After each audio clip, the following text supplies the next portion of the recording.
the gender wage gap, as it were.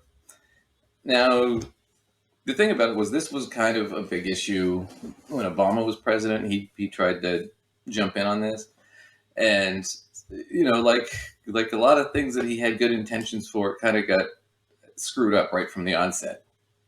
So he approached this whole thing about, well, it's 70 cents on the dollar, right? Women make per men, right? And of course, what ends up happening is that's all anybody talks about is the number, right? And then it becomes this, well, it's really only 6 cents or 10 cents or whatever kind of crap. It's like, that's not the point. Even if it's 2 cents on the dollar, it's wrong. You shouldn't be getting paid a different amount for the same work, right? Because of your sex, right?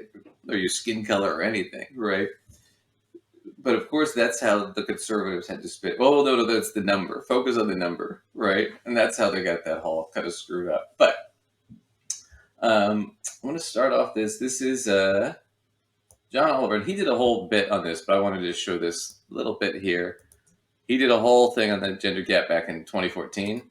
Just to give you an idea of how long this has been a problem. This goes way back before that even.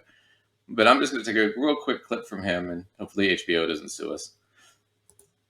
Problem, but how to quantify it. Right. The Labor Department itself, the president's own Labor Department says it's 81 cents. Another federal study, for example, says the disparity is more like 88 cents for every dollar. The studies do show that when you do the controlling, there's about a 9% gap. The wage gap is really somewhere between 5 and 7 cents. Women who do not get married have virtually no wage gap. They earn 96 cents for every dollar a man makes. Look, even if 96 cents is the number, which it isn't, it's still terrible. Let me put this in terms that are perhaps easy to understand. If someone takes a dump on my desk, the size of the dump is not the issue. I'm not going to say, well, how big of a dump is it? 8 inches? 10 inches? Oh, just 3 inches? Well, that's almost like you didn't take a dump on my desk at all.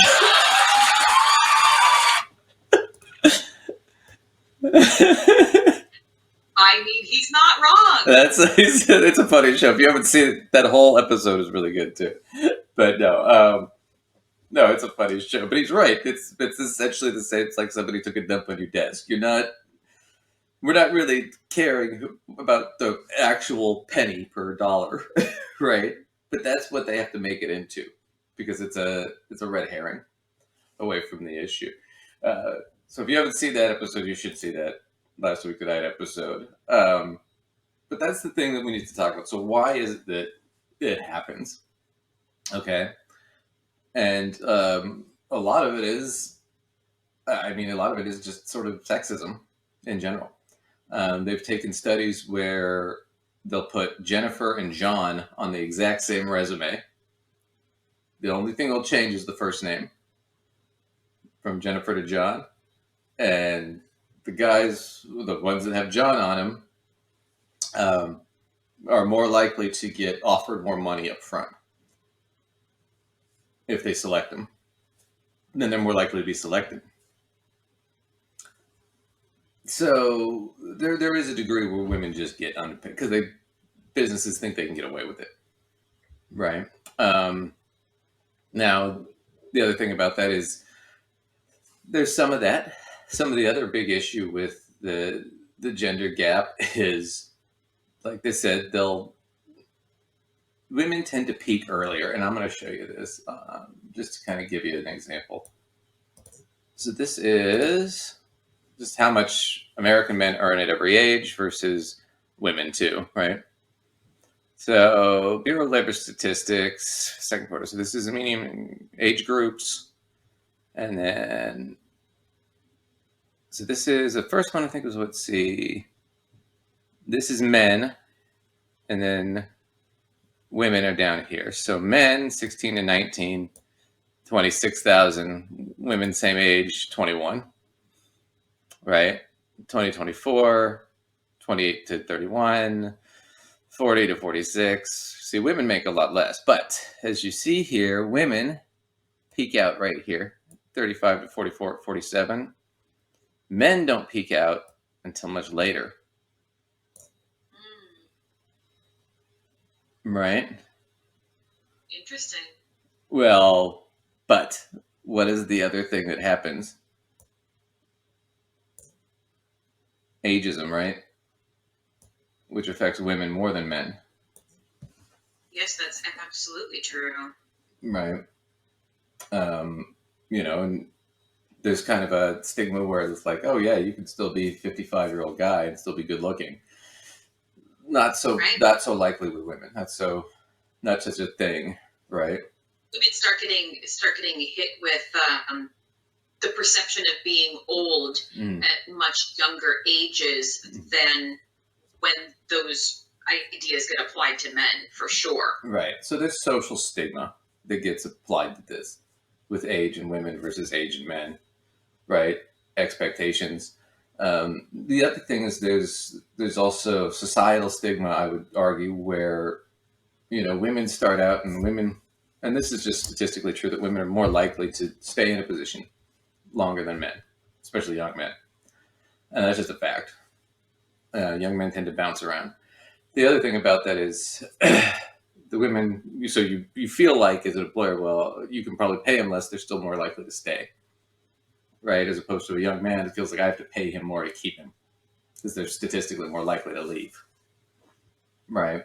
The other thing about that is you got to think about it from an employer perspective of healthcare, which is, and this is why I think that healthcare is kind of detestable in this country, is if we have a healthcare system where it's dependent on your employer to provide healthcare, right?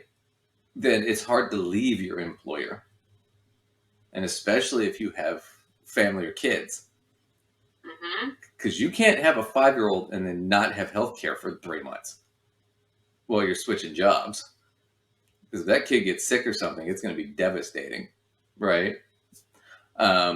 Financially, it's going to cripple you. So a lot of times people stay in positions, and a lot of times women stay in positions just to keep their health care. So women tend to be kind of stuck in positions because they're tied to the healthcare and they can't leave, even though they could probably go get a better job or they want to go get a better job. They can't, right? So there's a negative to that too. Plus, you got to figure in, even as a woman, just to maintain your own personal health and sexual health, it's a lot more maintenance than it is for a man.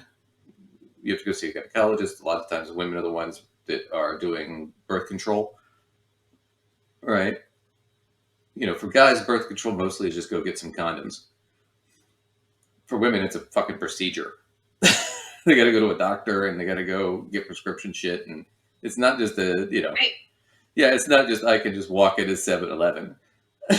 Right. Multiple steps, multiple visits, which means multiple bills that get attached to insurance. Right. So insurance is obviously going to be paying more out for women, just trying to cover the same similar need, being birth control need or whatnot. Yeah, well, and it's the whole thing about they talked about, emancipation of women, and part of that whole thing was, if you give women control over their birth cycle, the reproductive cycle, then you allow them into the system and let them work, the floor rises, the economy gets better, everything gets better, and it worked every time in history, and every country's done it.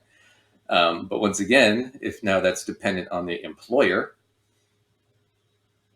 it's kind of a way for the employer to wrangle some control and keep prices down and wage down.